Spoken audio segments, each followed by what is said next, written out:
But the inclusion of that line when she's already raising the issue in here that something's gone terribly awry, that this thing looked really rushed. Within 10 hours of him being declared dead, he was already kind of sewn back up and shipped out of the ME's office is kind of what it sounds like. About the medical examiner not testifying, it was a little... There's a little... I don't know what the right word is. Well, let me play this. Let me show this instead. Go down to page 18 of this filing, paragraph 2. This is the defendant's motion to vacate or continue the preliminary hearing pending discovery. So it's a discovery dispute. In other words, you haven't given us everything we need in order to adequately prepare for the preliminary hearing. And the state's response typically was nana boo-boo. I mean, that's basically all they said every time is, we don't have to do anything for you. We don't like you. We don't love you. We don't care for you. We're not going to show you anything. So hush, hush. But let me make it big enough so you can see it. I want to show you why this is important that we didn't hear from somebody who had something to do with his dead body. This is the defense's filing. For instance, at the March 12, 2026 meeting. So this is 6 months and 2 days after Charlie Kirk's passed away. The state indicated that it intended to introduce the autopsy report into evidence without any supporting expert testimony. So 6 months and 2 days later, they're like, oh yeah, when we go to the preliminary hearing, we're just going to file some paperwork. You're not going to have anything you're not going to have anybody to cross-examine. You're not going to be able to look at it. We're just going to put it in and you can get over it. The autopsy report, completed on September 16th, 2025, was not produced to the defense until November 13, 2025. The autopsy photographs taken on September 10, the day he passed away, were not produced to the defense until March 18, 2026. Let me key in on this line right here. The autopsy photographs were taken on September 10th, 2025. Charlie Kirk died on September 10th, 2025. You remember we showed you on September 11th news camera footage from outside the medical examiner's office in Taylorsville, Utah, which is just south of Salt Lake City. There were news camera footage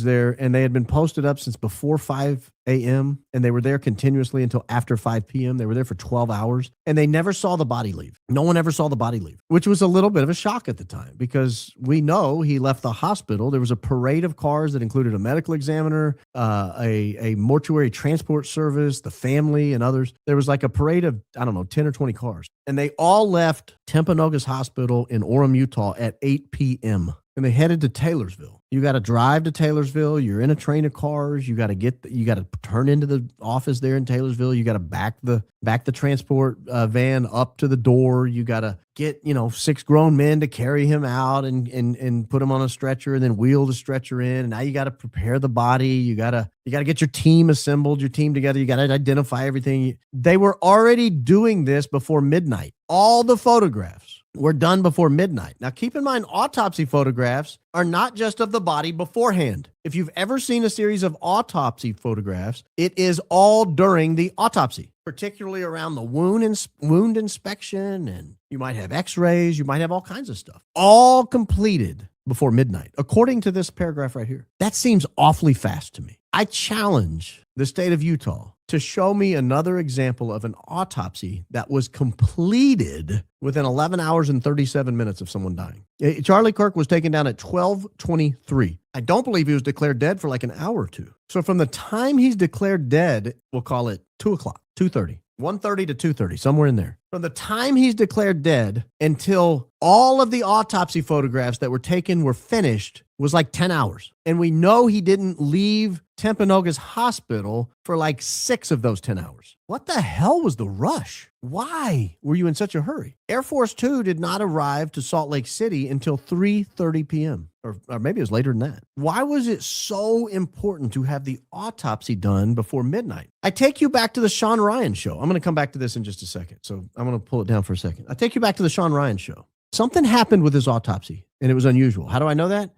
Because anything they emphasize usually means they're lying. And that's been my experience in this from the beginning. We emphasize the necklace, something's going on with that necklace. I think there's information coming out about that necklace in the very near future. And it will show that Erica Kirk is not wearing the same necklace. Why? Why? Why is she wearing a different necklace? Why is she wearing a necklace at all if it's not Charlie's necklace? The necklace she's wearing has changed from the one she was wearing immediately in the aftermath. Why? Why? And I'm just telling you right now, that's a fact. And I can prove it. That is not the same necklace.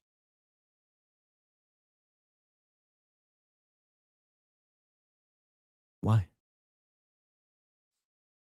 Something was done to that necklace.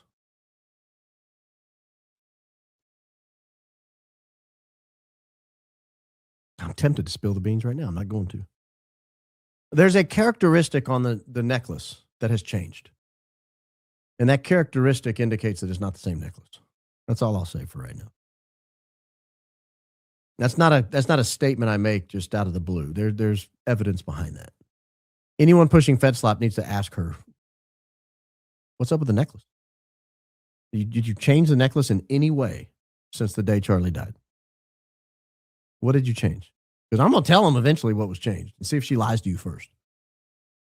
Those of you who are in and around her, ask her, has anything changed on that necklace since the day you got it? When did it change? Because we have documented proof of it, so I'm just curious what she says. But anyway, I don't want to get sidetracked. Anything they emphasize, they're lying about. Mikey McCoy, the general, he's the admiral.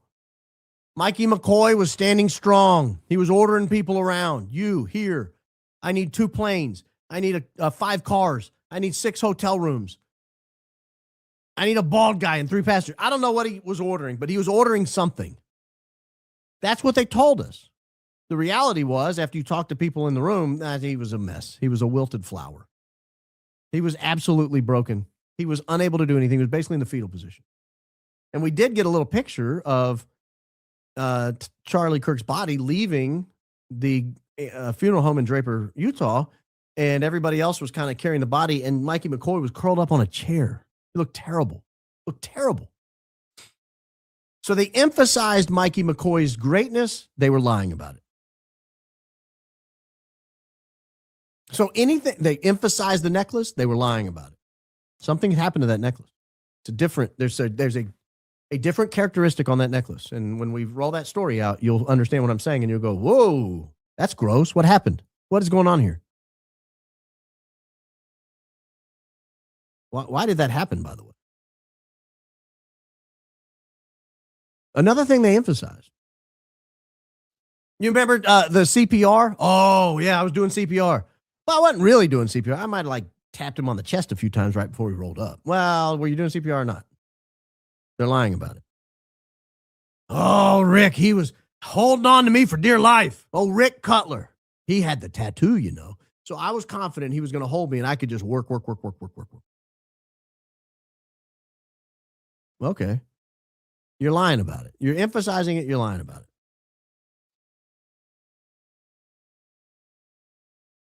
Another thing they emphasized was the autopsy. Brian Harpole on Sean Ryan told the doctor, the guy says, is there anything we can get for you? Well, there's one thing we can need. I don't want this to turn into some JFK thing where there's a question about anything. We need an autopsy. Oh, gosh, that's what we need. Well, as soon as he emphasizes the autopsy, my spidey sense goes off. I think, something wrong with his autopsy. Something's all terrible with his autopsy. We got a problem with the autopsy. The more I learn about the autopsy, the more problems I see with it. They don't give us the pictures. Not me. I don't want to see them, but put them in evidence. Let the judge look at them. They don't bring in a medical examiner. They don't bring in anybody who was in the room when they did the autopsy. And now we learn the autopsy was done before midnight. All the pictures were taken before midnight. They were all dated September 10th. Because if they were taken on September 11th, she would have said in this motion, the autopsy photographs taken on September 10th and 11th. I think it shocks most people to learn they were taken on the 10th at all. You started the autopsy before midnight? No, friends. They completed the autopsy before midnight. So they took these photos on September 10th, but they did not hand them over to the defense until March 18th, 2026. Well, this is the year 2026. You know what you can do with autopsy photographs in 6 months?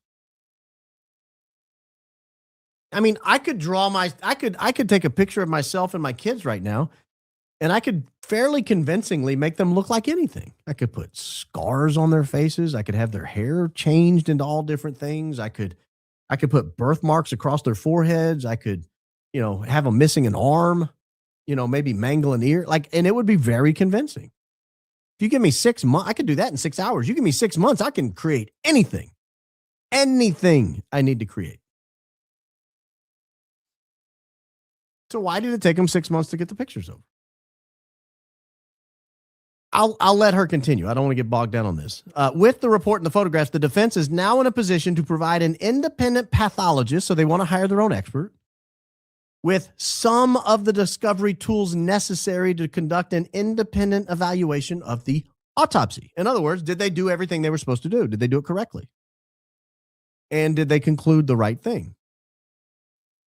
It is anticipated in the course of that evaluation, the expert will identify an additional information that must be requested from the state. For example, competent forensic pathologists typically request that tissue samples be prepared and examined as part of a thorough forensic autopsy. Read that again, and then I'm going to pull it down, and I'm going to tell you what I see in there, because my lawyer eyes are reading between lines. For example, competent forensic pathologists typically request that tissue samples be prepared and examined as part of a thorough forensic autopsy. What do you think Ms. Nestor's saying? Do you think there are any tissue samples that were prepared and examined before midnight? Do you think they were? Do you think they still exist? Do you think the defense is going to get access to any of that? Doesn't sound like it. It sounds to me, no, not Kleenex, tissue, body. They'll typically take some bile. They'll take some heart tissue. They'll take some blood. They'll take some urine. Maybe some tissue, I don't know, around the wound or what. I don't know. I'm not a competent forensic pathologist. But the inclusion of that line, when she's already raising the issue in here that something's gone terribly awry, that this thing looked really rushed. Within 10 hours of him being declared dead, he was already kind of sewn back up and shipped out of the ME's office, is kind of what it sounds like. I'm going to make a prediction. I think the autopsy was done on September 10th, completed.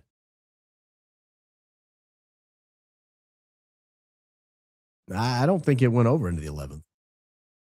When we were doing our timeline, and I'll go through it in just a second, we were doing our timeline of where could Charlie Kirk's body be. In my mind, I was sort of thinking the forensics examination might have ended at 3 or 4 in the morning. And I'm not so sure anymore. If all the pictures were taken on September 10th, and if the defense is sort of cueing the judge to, hey, I'm not sure a competent forensic pathologist performed this, because competent forensic pathologists typically request tissue samples be prepared and examined as part of a thorough forensic autopsy.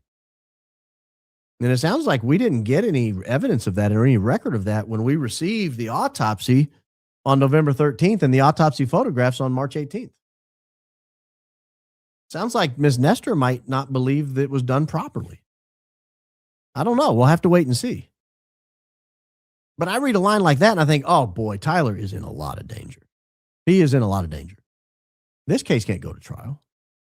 You're going to convince 12 people that if the autopsy was done correctly within 10 hours of him being declared dead? Really? What is this, CSI Miami? That's not how the world works, people.